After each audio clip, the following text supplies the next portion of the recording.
All right, David, are you ready, man? Oh It's my news God, I time. am so ready. I know you're ready for this. Okay, so the headline here is a tale of two outages. There have been two outages this week in crypto, chain outages. Right. One, the Solana chain, which we'll talk about, and the second was Arbitrum, which is a layer two that we'll talk about as well. So why don't you take us through a tale of two outages?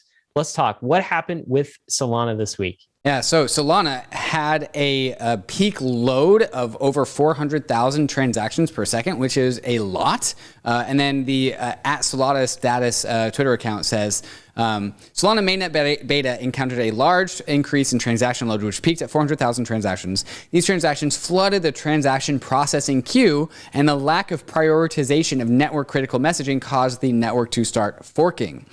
This forking led to excessive memory consumption, causing some nodes to go offline. Engineers across the ecosystem attempted to stabilize the network, but were unsuccessful.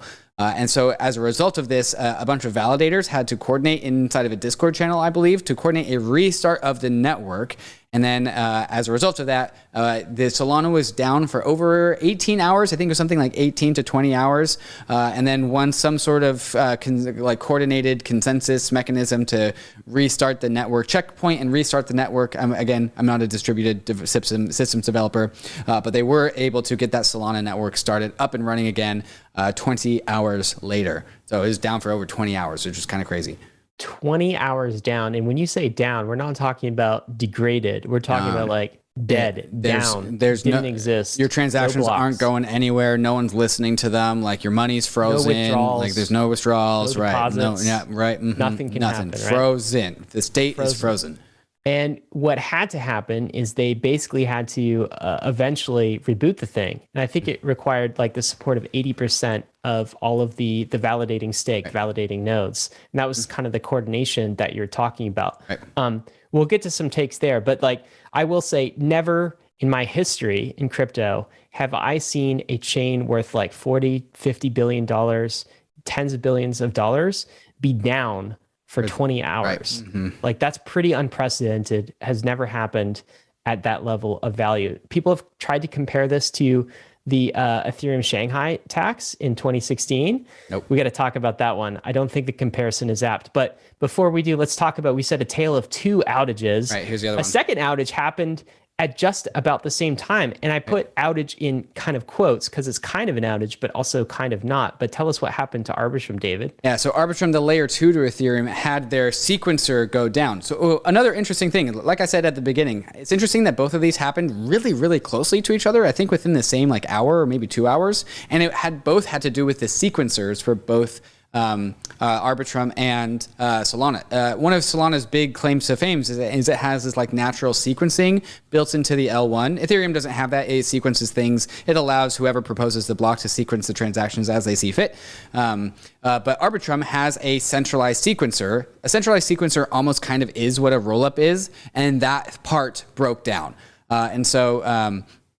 The report from Arbitrum says all transactions that had been accepted by the sequencer were included and not reordered.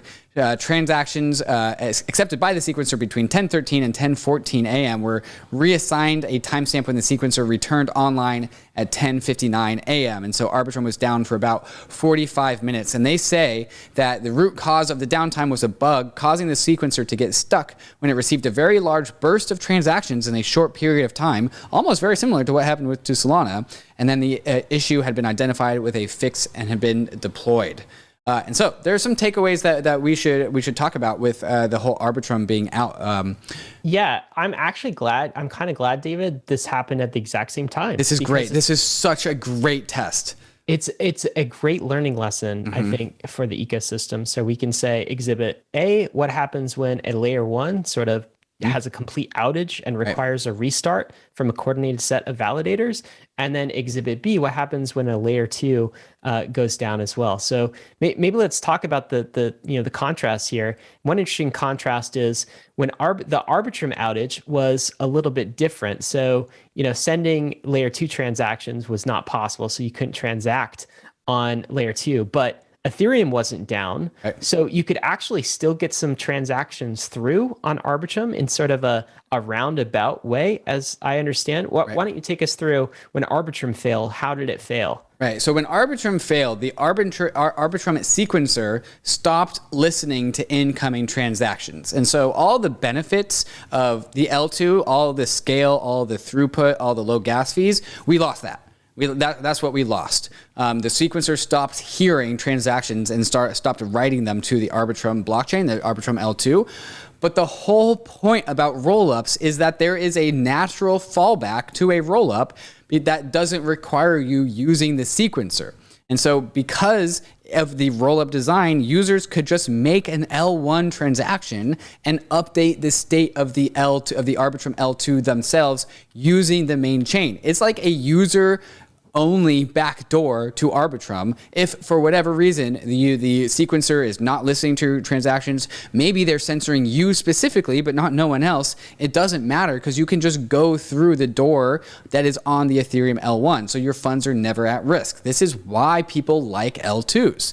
And so the moral of the story is that when the Arbitrum layer 2 breaks, the worst case scenario is that it just returns to being an Ethereum L1 smart contract that you engage with on the Ethereum L1.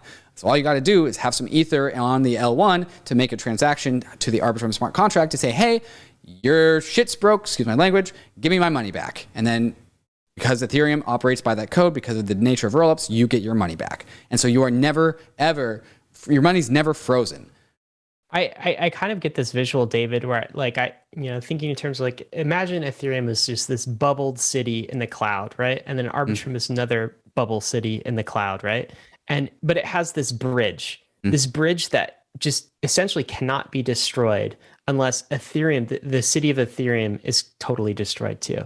So if Arbitrum goes down, if Arbitrum's on fire, if there's chaos in the city, then that bridge cannot be destroyed. So you always have the ability to like withdraw funds, do some kind of transactions across that bridge as well, and exit.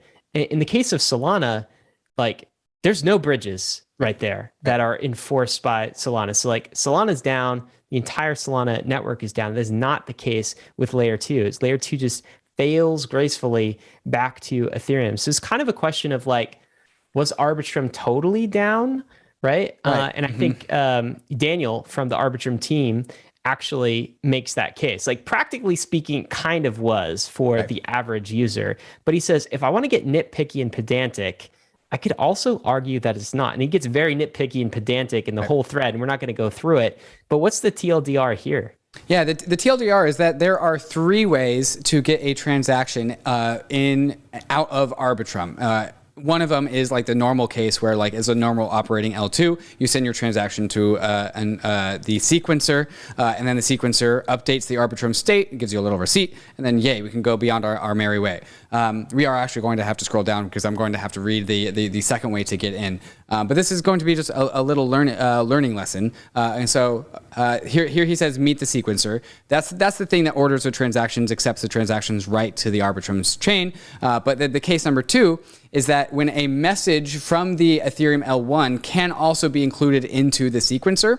And so you can actually write to the Arbitrum sequencer, even if the sequencer is still live, by writing a transaction to the Ethereum L1. Usually you wouldn't do this. Sometimes there are some specific scenarios, but the transaction gets added to the delayed inbox. And the inbox is like the thing that is where all the transactions go before it gets added to the Arbitrum chain.